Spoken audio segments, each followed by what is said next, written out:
Hello friends, Purnima cakes and cooking क्लासेसमध्ये आपलं स्वागत आहे. आज आपण बघणार आहोत कुरकुरीत भाजणीपासून तयार केलेली चकली. त्यासाठी आपल्याला साहित्य लागणार आहे तांदूळ 1 किलो,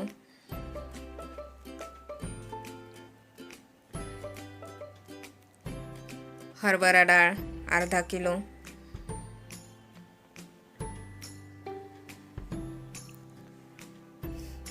मूग डाळ पाव किलो,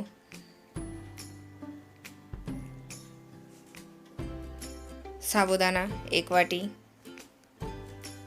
पोहे 1 वाटी, जिरे 100 ग्रॅम,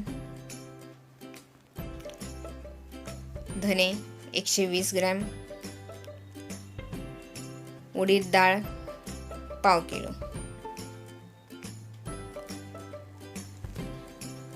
आता आपण सर्व धान्य एक एक करून भाजून घेऊ. प्रथम आपण तांदूळ भाजून घेऊ.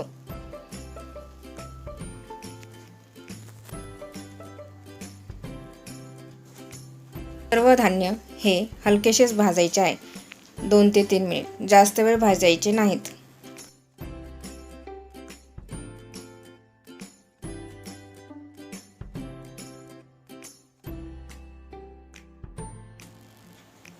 तांदूळ भाजून झाल्यानंतर आता आपण भाजणार आहोत हरभऱ्याची डाळ.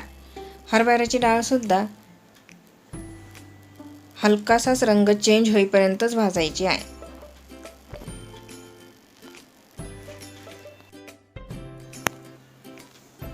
हरभऱ्याची डाळ भाजून झाल्यानंतर आता आपण भाजून घेणार आहोत मूग डाळ.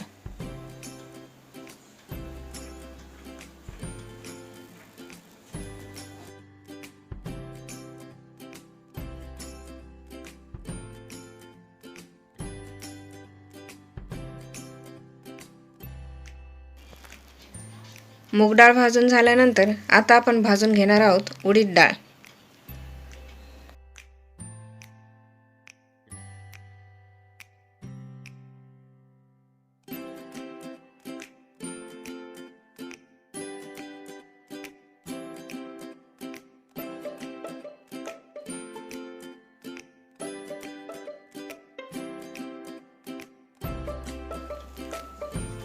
आता आपण पोहे व्यवस्थित भाजून घेणार आहोत.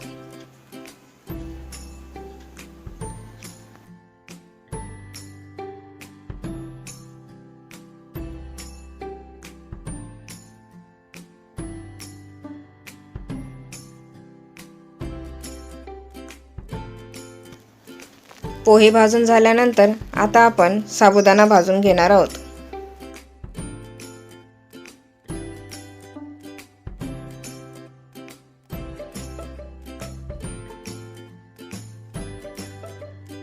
सर्व धान्य भाजून झाल्यानंतर आता आपण धने व जिरे भाजून घेणार आहोत आणि सर्व धान्यांमध्ये एकत्र टाकून सर्व धान्य थंड करून गिरणीतून पीठ काढून आणू. चकली तयार करण्यासाठी आधी आपल्याला उकड काढावी लागेल. तर उकड काढण्यासाठी आपल्याला साहित्य लागणार आहेत भाजणीचं पीठ 1 किलो, हळद 1.5 टेबलस्पून, मीठ 2 टेबलस्पून, लाल तिखट 2 टेबलस्पून, 2 ते 3 टेबलस्पून तीळ. चकली तयार करताना उकड काढण्यासाठी आपण भाजणीचं पीठ व पाणी यांचं प्रमाण समान ठेवणार आहोत. आपण 1 लिटर पाण्यामध्ये 4 टेबलस्पून तेल टाकू आणि पातेलं गॅसवर ठेवू. त्यानंतर पाण्याला उकळी येऊ देऊ. पाण्याला एक उकळी आल्यानंतर त्यात आपण टाकणार आहोत लाल तिखट, मीठ, हळद, तीळ. बाजारात मिळतात त्याप्रमाणे तुम्हाला चकल्यांना रेडिश कलर हवा असेल तर तुम्ही या स्टेजला हळद वगळून खाण्याचा रंगसुद्धा टाकू शकतात.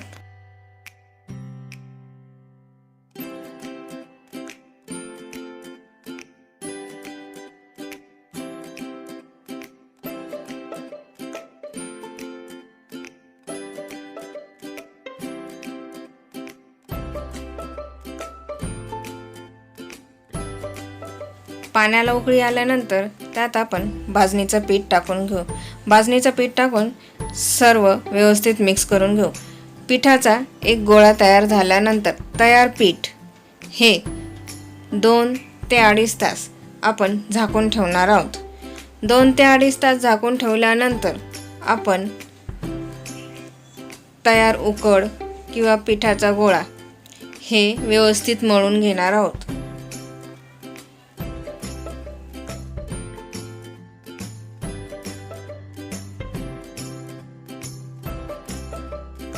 दोन ते 2.5 तास झाल्यानंतर तयार उकड किंवा पीठ आपण पोळ्यांसाठी कणिक मळतो त्याप्रमाणे व्यवस्थित मळून घ्या. याप्रमाणे तुम्हाला पीठ व्यवस्थित मळून घ्यायचं आहे.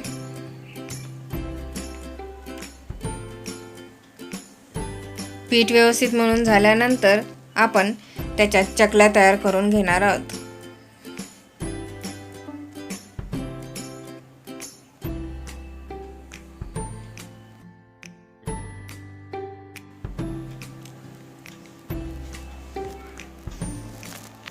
सोऱ्यात पीठ घालून आपण याप्रमाणे चकल्या तयार करून घेणार आहोत.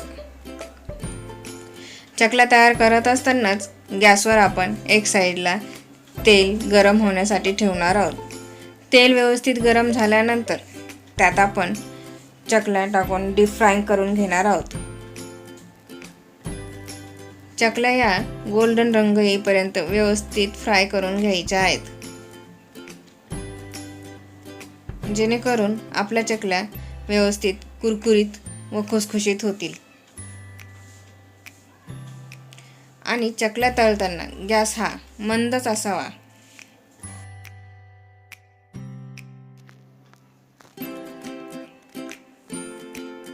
तेल तापलंय की नाही हे बघण्यासाठी आपण त्यात पिठाचा गोळा टाकणार आहोत. पिठाचा गोळा तरंगून वर आला की समजून जा आपलं तेल व्यवस्थित तापलेलं आहे.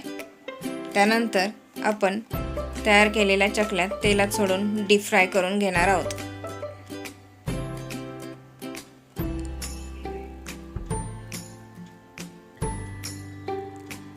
याचप्रमाणे तेलामध्ये चकल्या सोडून डीप फ्राय करून घ्यायच्या आहे. मैत्रिणींनो, तुम्ही अजूनपर्यंत माझ्या चॅनलला सबस्क्राईब केलेलं नसेल तर प्रथम माझ्या चॅनलला सबस्क्राईब करून घ्या व बाजूलाच असलेल्या बेल आयकॉनवर क्लिक करा, जेणेकरून माझ्या पुढील येणाऱ्या नवनवीन व्हिडिओचे नोटिफिकेशन तुमच्यापर्यंत पोहोचेल. याचप्रमाणे चकल्यांना व्यवस्थित गोल्डन रंग येईपर्यंत मंद आचेवर डीप फ्राय करून घ्यायच्या आहेत. तर मग मैत्रिणींनो, ही रेसिपी तुम्ही एकदा नक्की तयार करून बघा व मला कमेंट करायला विसरू नका.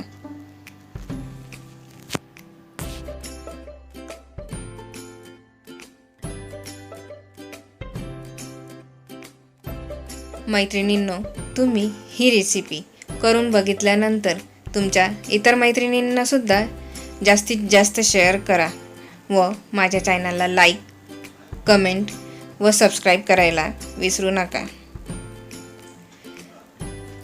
आणि माझे दिवाळी फराळाचे आणखीन दुसरे काही जे व्हिडिओ आहेत ते सुद्धा नक्की बघा व ट्राय करा त्या रेसिपीज.